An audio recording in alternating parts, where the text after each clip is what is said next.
I think I felt pretty deflated, sort of dispirited. Spending Christmas Eve alone in an airport hotel wasn't what Rohit Tawani had in mind for the holidays this year.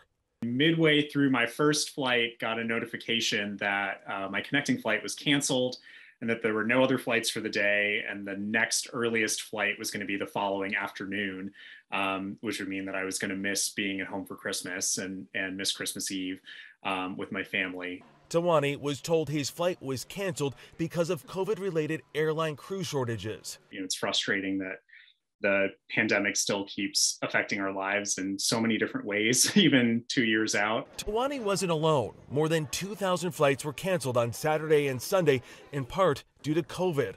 United Airlines said the nationwide spike in Omicron cases this week has had a direct impact on our flight crews and the people who run our operation. Omicron is the Grinch that stole Christmas from airline passengers. Henry Hardevelt is a travel industry analyst. Airlines can't operate flights without the required number of pilots and flight attendants. Safety comes first.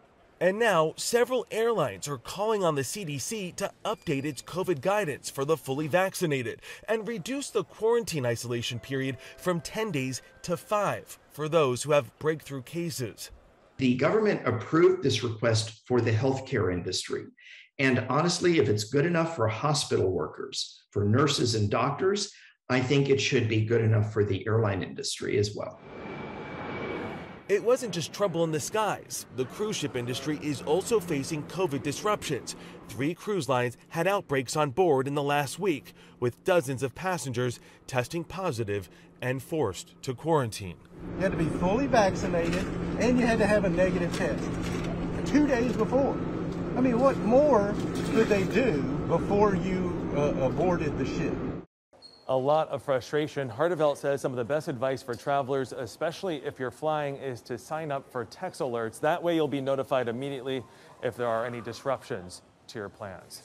Jonathan Vigliotti, CBS News, Los Angeles.